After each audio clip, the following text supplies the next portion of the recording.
Hello! Magluluto na naman tayo ngayon. Ito yung ating mga ingredients. So, yung mga marunong magluto dyan ay alam na nila kung ano yung klaseng luto ang lulutuin natin ngayon kasi marami tayong hindi naman masyado marami pero ayan, sayang kasi yung bahaw ng kanin guys. So, lutuin natin.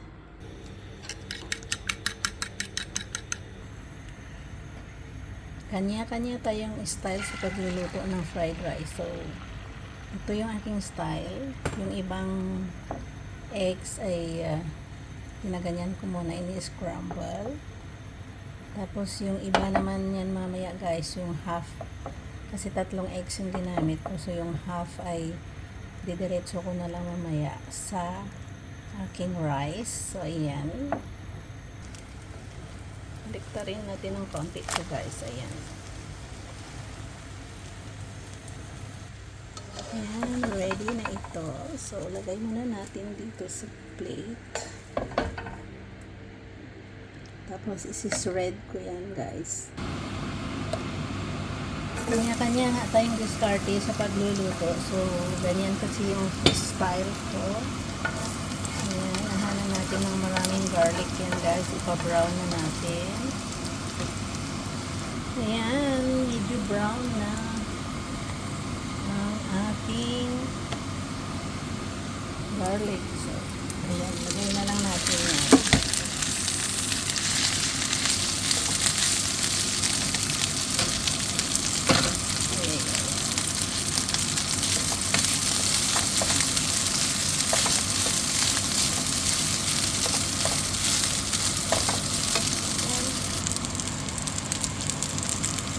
Garlic salt ang ilalagay natin dito guys para parang may lasa.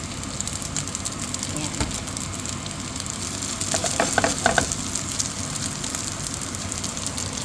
Ayan natin yung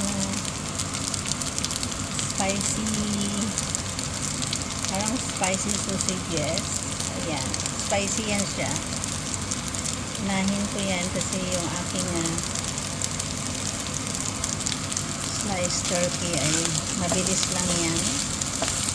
So yan, haluin lang yun guys. Haluin.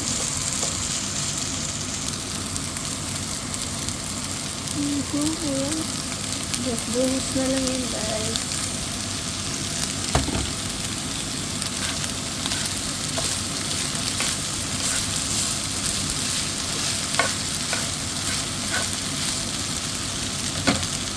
Pwede na rin natin ilagay itong ayan.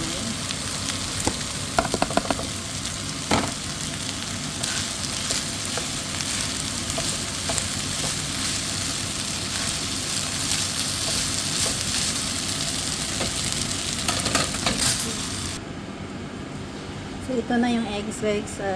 Ginupit-dugupit ko na. Ayan. So ayan, haluin lang natin. Tapos lagyan natin ng space dito.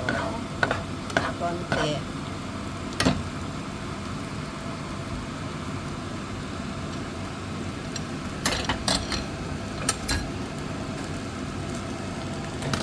Ayan guys. Ayan.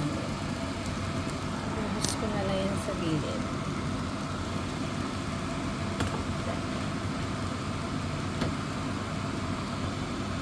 So ayan na yun. Halo-halo ko na yung binuhos ko na eggs. Kasi gusto ko maraming eggs pag ako yung nag-fried rice kasi kasama na yung ulam.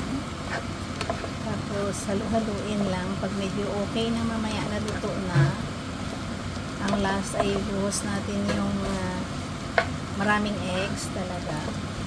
Ito kasi parang yung lasa ng fried rice natin ay maano talaga yung sinama natin na eggs dito. Isa lang yung eggs guys na hinalo ko dito. So halu-haluin lang natin yan talaga hanggang medyo parang ano na siya ba? Parang medyo crunchy na yung rice talaga. Ayan. Siguro mga 2 to 3 minutes. Lagyan nyo rin ng konting asin kung kulang yung garlic salt nyo, or pwede din kayo maglagay ng soy sauce, depende po sa inyo. Pwede din kayo maglagay ng black pepper, pero kami ay ayaw ko ng may black pepper. Pero kung sino mamaya gusto ng may black pepper, so before kumain, buburan na lang nila ng black pepper. So ito ay almost ready na. Tingnan natin. 1 more minute, guys.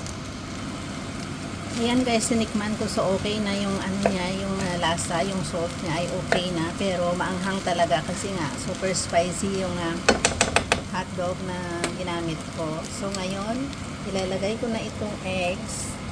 Marami talagang eggs guys kasi gusto ko maraming eggs, lalo na at kaunti lang yung rice. So more on eggs. Baka hindi magkasya sa amin, 4 kasi kaming kakain. So dagdag na lang ng eggs. Ayan, halu-haluin na lang natin. At ayan, tapos ng haluan, ready to eat. Ayan, yung aking fried rice na eggy fried rice. Ayan, thank you for watching. Bye!